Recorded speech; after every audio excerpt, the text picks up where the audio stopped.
dire que ce n'est pas une activité politique, mais c'est une activité pédagogique. Nous sommes d'abord et avant tout des enseignants. Et vous allez remarquer, tous les patriotes qui sont là, c'est des enseignants. Lui, il est maître, il est instituteur, mais c'est un ancien élève de M. Dien. Il est titulaire d'une maîtrise et aujourd'hui, il enseigne.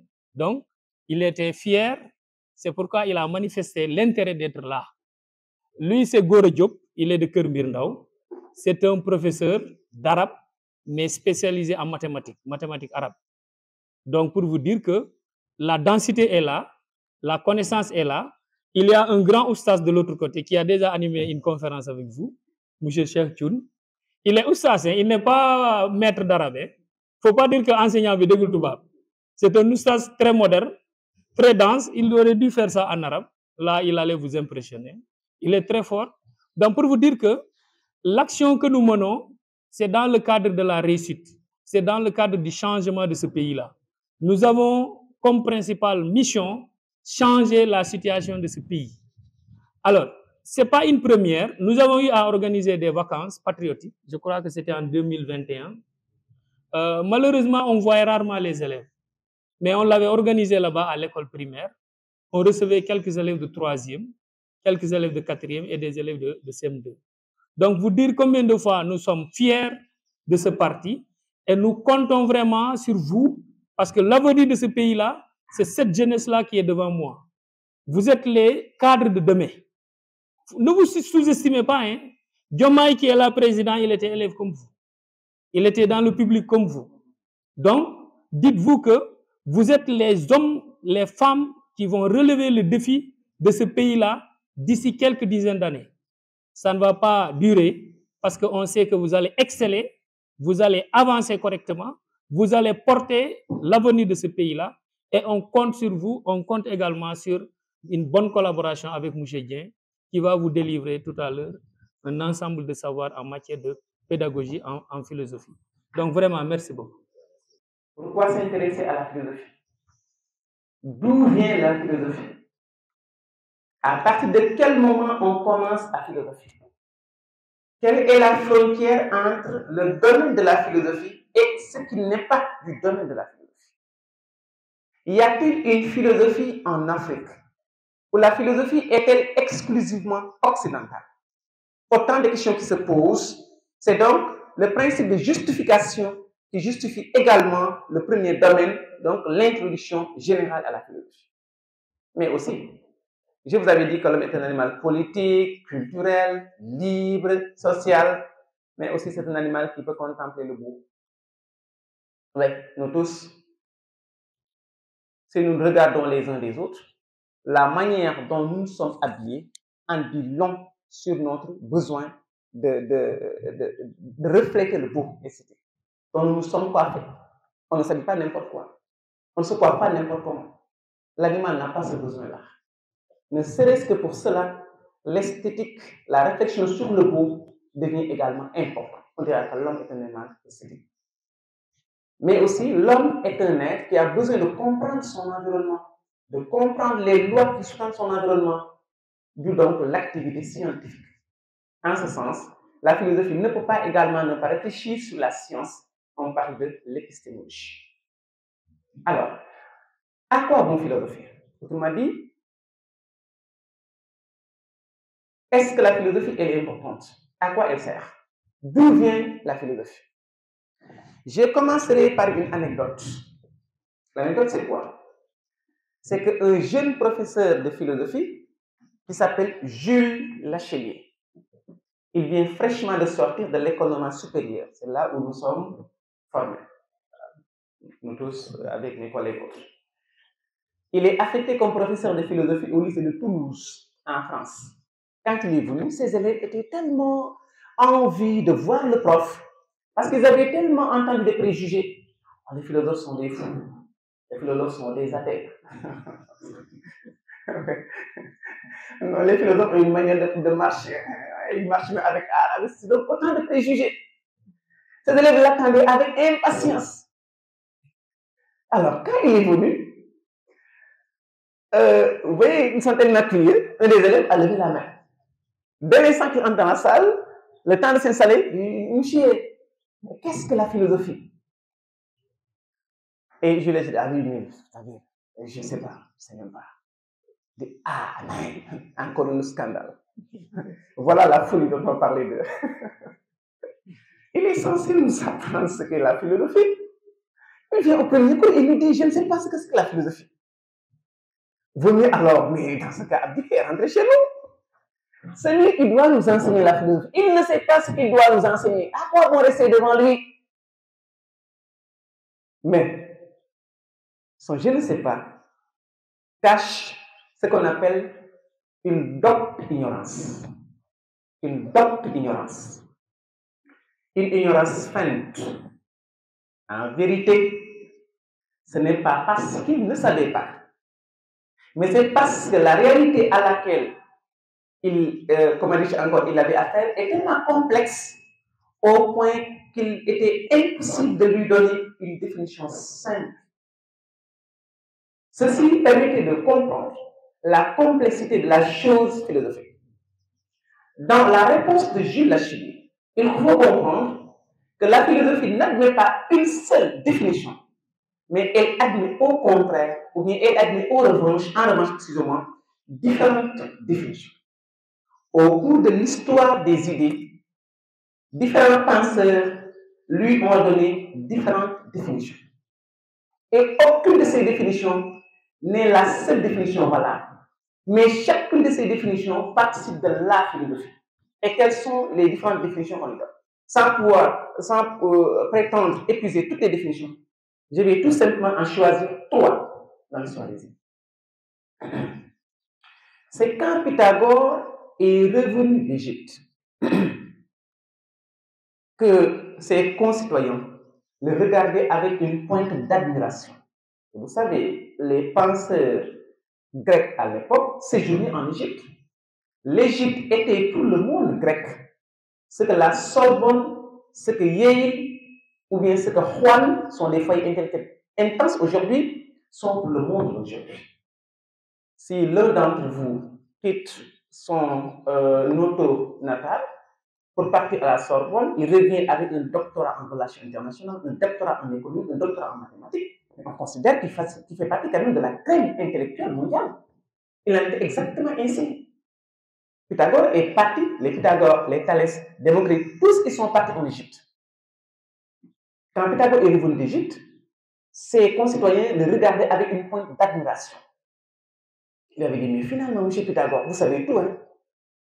Vous êtes un sage. Aucune connaissance n'est un secret pour vous. Vous êtes alors un sophos, un sage. Et décidément, plus on sait, plus on est humble. Inversement également, moins on sait, souvent plus on est pauvre. Wolof yi dañuy faral di wax ni am njool bu yuqamtikoo dafay ñaaw njool na ba pare amul lu muy prouvé yëkkatiku mais xëy na ki nga xamante ni moom gis na ni des na moo jëm yëkkatiku ngir jël mu yokk taxawaayam mais yëkkatiku moom bu yàgg ndax bu sonnee rek bàyyi ko waat mu wàcc xam-xam noonu la demee c'est exactement ainsi. Faites-en l'expérience au Sénégal et même hors du Sénégal. Tous ceux qui savent souvent sont éminemment humbles. Ceux qui ont des choses à se reprocher, quelquefois, voilà, ils cherchent à se compléter.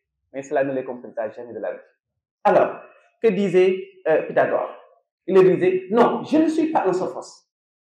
Je ne suis pas un sage. Je ne sais pas tout. Mais je sais peu de choses. Il est vrai que j'ai fait l'Égypte. Il est vrai que j'ai appris toutes les formes de science, science entendue au sens de scientia, connaissance, mais cela ne fait jamais de moi un sage. Ma science, mon savoir est comparable à une goutte d'eau tirée de la mer. Ce qui me reste dans la mer, c'est ce qui me reste à savoir.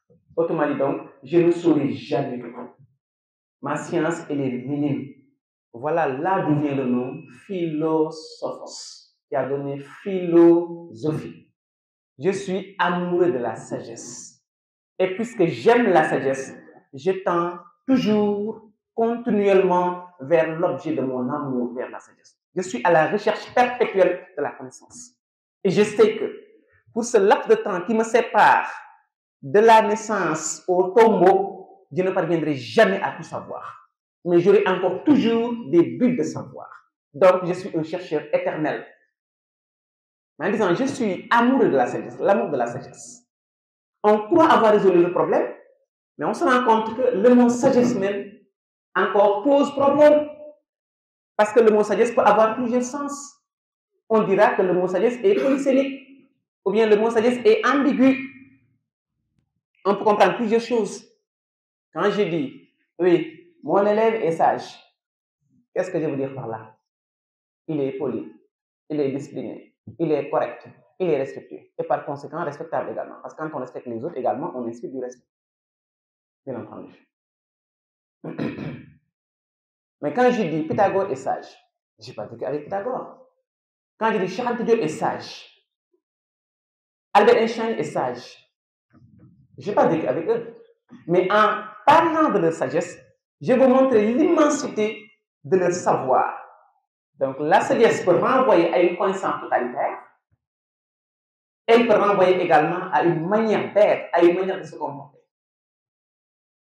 Des auteurs comme les présocratiques considéraient le sage comme celui qui savait à peu près tout.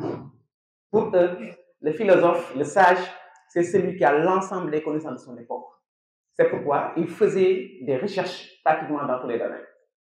De même, quelqu'un comme Cicéron, comme Aristote, considérait la réflexion philosophique comme une réflexion totalitaire. Aristote dit que le sage, c'est celui qui a la connaissance de toutes choses dans la mesure où cela est possible. C'est celui qui cherche à taquiner toutes les formes de connaissance, allant de la métaphysique à la physique et aux mathématiques, à s'égayer, et à la fin de la séance, il ou elle rentre bredouille, rentre tranquille, normal chez lui.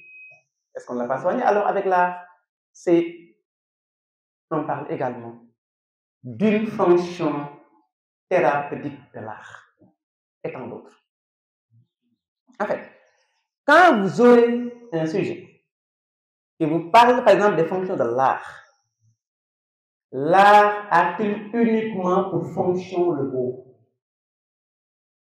L'art a-t-il uniquement pour but de susciter le beau? Vous allez opposer la fonction esthétique qui est la principale fonction aux autres fonctions secondaires. Thèse, fonction esthétique. Dans l'antithèse, vous allez parler pas de toutes les fonctions, mais vous pouvez choisir quelques 3 fonctions ou 4 maximum. Tel ou tel peut choisir telle autre fonction, telle ou telle autre fonction. Vous n'avez pas forcément la même antithèse, mais dites-vous bien que vous avez bien traité également le sujet. L'homme est un animal culturel, un animal social, un animal libre, un animal politique, un animal esthétique, mais également l'homme est un animal qui veut comprendre les lois qui sont dans son environnement, dont l'investigation scientifique. En ce sens, la philosophie réfléchit également sur la science. C'est l'épistémologie. Qu'est-ce que l'épistémologie? C'est la sous-discipline de la philosophie qui réfléchit sur la science, ses méthodes, ses procédures, et qui réfléchit également de manière générale sur la théorie de la connaissance. Ainsi, il va falloir voir d'abord les conditions qui ont permis à la science de naître, qu'on appelle les conditions d'émergence de la science, avant de voir les différentes formes de science, et ensuite le rapport entre science et axiologie. Il est vrai que l'homme n'a pas commencé à expliquer le réel à partir de la science. Bien avant l'avènement de la science, l'homme a toujours voulu expliquer le réel. Parce que le monde se présentait à ses yeux comme un mystère. Et il lui fallait percer ce mystère. Il lui fallait comprendre le déroulement et le fonctionnement du monde. D'abord, il a commencé par donner une explication mythique. Inventer un récit vraisemblable. Et puisque l'homme a soif de comprendre, une fois le récit inventé, on interdisait à quiconque de vouloir donner en cause ce récit. C'est ce qui donne au mythe son caractère sacré. Une chose est sacrée quand elle se soustrait à la critique. En fait, une chose est sacrée quand elle se soustrait à la critique. Quand une réalité est telle qu'on a pris le droit de la critiquer, elle devient une réalité sacrée. Mais souvent, le mythe est construit avec des fabulations. C'est-à-dire, on grossit les caractères. On ne dit pas les choses comme telles, mais on peut y ajouter certains ingrédients qui seraient comme le sel de l'esprit, permettant aux générations successives de pouvoir capter les récits mythiques.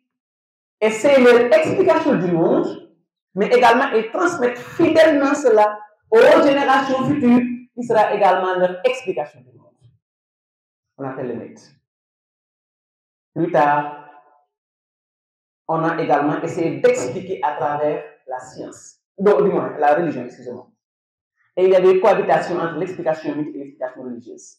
Mais quand je dis religion, entendez le mot religion au sens large du terme. Souvent, quand il y avait une foudre qui dépassait l'entendement humain, ne sachant pas comment l'expliquer, on disait que c'est le dieu du feu qui est en colère. Et il nous a craché ses salives. Voilà, c'est ce qui explique cette foudre. Quand il y avait le déluge, c'est quand les eaux ont envahi les continents. On disait que c'est le dieu de l'eau qui est en colère. Quand il y avait un vent très violent, on disait également que c'est Ewol, le dieu du vent, qui est en colère. Ewol, c'est là d'où vient d'ailleurs l'adjectif éolien. Énergie éolienne vient du vent. Ewol, dans la mythologie grecque, c'était le dieu du vent. Quand il y avait des phénomènes qui dépassaient l'entendement humain, on leur donnait une explication surnaturelle, en convoquant évidemment les divinités. Ce qu'on appelle l'explication religieuse. Plus tard, ce fut l'avènement de la philosophie, qui cherchait à donner une explication bien plus rationnelle. Et encore plus tard, à partir du XVe siècle, les sciences commencent à prendre leur indépendance par rapport à la mère philosophie. Les mathématiques s'étaient déjà émancipées en premier lieu, depuis l'Antiquité grecque, avec un auteur qui s'appelle Euclide. Euclide. E-U-C-L-I-D-E. Euclide. Il a écrit un ouvrage qui s'appelle Les éléments. Les éléments, comme vous l'entendez, éléments avec S. Et dans les éléments, Euclide a cherché à consigner les lois de base de la science mathématique, d'abord. Mais en dehors des mathématiques, toutes les autres sciences étaient à l'intérieur de la philosophie sous l'appellation philosophie de la nature. Et c'est philosophie de la nature qui avait donné plus tard science de la nature.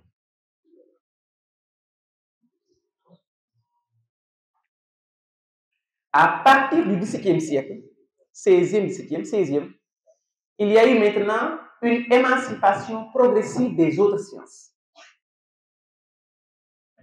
La physique devient science autonome. Avec Galilée. L'astronomie devient science autonome avec Nicolas de Copernic, astronome polonais, et qui fraye son propre chemin, qui cherche également à avoir une méthode qui lui est propre. La chimie devient science autonome au XVIIIe siècle, avec Antoine de Lavoisier.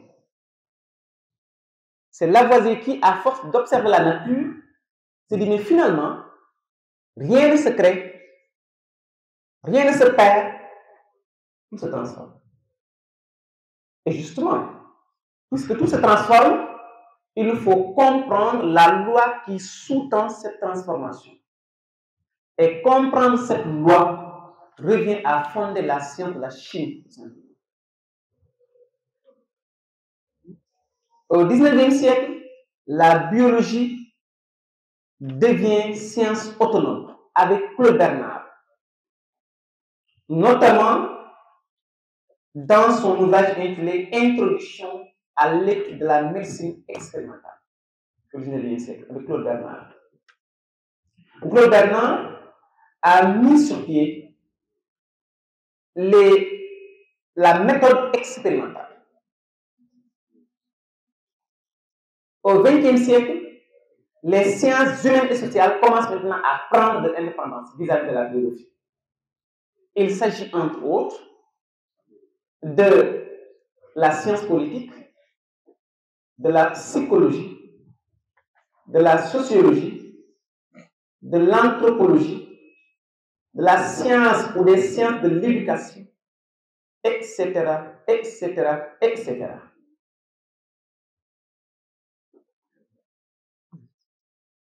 Mais quand ces sciences alors ont pris leur indépendance, chacune d'entre elles a essayé de circonscrire le domaine qui est le sien, qu'on appelle son objet d'étude, et partant à pouvoir apporter des progrès en général. L'homme cherche à comprendre le réel à travers différentes approches. De temps en temps, il cherche à se confondre avec l'objet qu'il cherche à comprendre. On l'appelle l'approche intuitive. L'approche intuitive, ou bien la méthode intuitive. Cherche à comprendre l'objet dans son ensemble, et non pas à déchiqueter l'objet, partie par partie. Une autre approche opposée, bien entendu, consiste à vouloir comprendre l'objet en démontant ses différents éléments, jusqu'aux structures les plus petites, en les remontant ou en les rassemblant de nouveau. Ainsi donc, on comprend que c'est le tout qui fait la somme des différentes parties, avec l'approche discursive. Je prends la table ronde, je la dépièce, je rassemble la table ronde de nouveau, j'ai la même table ronde que j'avais au début. Je prends la bâche ou la tente, je dépièce, je monte de nouveau, j'ai la même tente que j'avais auparavant. Parce que le philosophe, il lui faut être doué de raison. C'est l'homme qui est capable d'œuvres philosophiques. N'est-ce pas? Et il a, malgré cette difficulté à dire ce qu'est la philosophie, il a donné 3 conceptions de la philosophie. D'abord, il a fait appel à la conception de la philosophie de Pythagore. Pythagore à qui nous devons la paternité de la notion de philosophie. Comme il l'a dit, à son retour d'Égypte, il n'a pas voulu que ses concitoyens appellent le sophos, mais il a préféré l'appellation de philosophos, c'est-à-dire de l'amoureux du savoir, de l'amoureux de la sagesse. En ce sens, les anciens que sont Pythagore, Thalès et même jusqu'à Descartes considéraient la philosophie comme le savoir dans sa totalité. À ce niveau, la sagesse, elle est englobante. La sagesse, elle est englobante parce que la sagesse suppose le savoir parfait. La sagesse suppose l'action parfaite. Il ne s'est pas arrêté là. Il a également fait appel aux philosophes antiques toujours, qui ont fait de la philosophie un art de vivre, notamment les épicuriens, les stoïciens. Et à ce niveau même, il a fait un rapprochement entre l'ascétisme prôné par ces philosophes-là et le soufisme que nous connaissons aujourd'hui dans nos sociétés. Donc, pour dire que donc, la philosophie peut même nous servir de thérapie. On parle aujourd'hui de philothérapie. La philosophie a quelque chose à apporter pour que nous puissions faire face aux problèmes aujourd'hui qui nous assaillent. Et la dernière conception de la philosophie, c'est la conception prônée par les philosophes comme Kant, comme Nietzsche. Emmanuel Kant qui dit qu'on n'apprend pas la philosophie, on apprend à philosopher. Ce n'est pas la mémorisation de ce que les philosophes ont dit qui fera de vous des philosophes, mais votre aptitude à vous servir de votre entendement, à vous servir de votre raison. Philosopher, c'est penser par soi. N'est-ce pas? C'est ce à quoi, notamment, Emmanuel Kant nous invite. C'est la même chose également que dit Jacqueline Reuss. Recevoir le baptême philosophique, c'est décider de repartir à zéro. N'est-ce pas? Donc, revisiter tout cela. Il s'est également intéressé à la question d'où vient la philosophie. Et à ce niveau, il dit tous les peuples ont apporté leur contribution à l'élaboration du discours philosophique. Donc, je ne vois pas pourquoi les Occidentaux veuillent refuser aux Africains d'avoir une philosophie. Voilà, parce que c'est toute la question qui se pose dans la leçon, la philosophie africaine, parce que seulement l'Afrique a été victime de préjugés. Sur cette même lancée, il a abordé la notion de la culture, n'est-ce pas? On a longtemps considéré que les Africains étaient sans culture, ce qui, bien entendu, ne correspond pas à la vérité. Et à ce niveau, il dit il n'est pas sérieux d'hiérarchiser les cultures, de considérer qu'il y a des cultures supérieures et des cultures inférieures. Toutes les cultures se valent, n'est-ce pas? Toutes les cultures sont la manifestation de l'ingéniosité de l'homme. Donc, il n'y a aucune culture qui se suffirait à elle-même. Les cultures se complètent les unes des autres. Il a parlé également de l'homme comme étant un être social. La sociabilité chez l'homme, elle est naturelle, comme le dit Aristote et Platon, à cause des nombreux besoins qu'a l'homme. L'homme a 1001 besoins, comme le dit Platon. Et donc, pour ce faire, il nous faut vivre ensemble, s'entraider, se rendre des services réciproquement. N'est-ce pas? Et là, toujours sur cette même lancée, pour qualifier toujours l'homme, parce que l'homme est un être qui a, n'est-ce pas, de multiples facettes. La culture, c'est une facette de l'homme. La sociabilité, c'est une facette de l'homme. Mais également, le fait que l'homme aime le beau. L'homme est un être esthète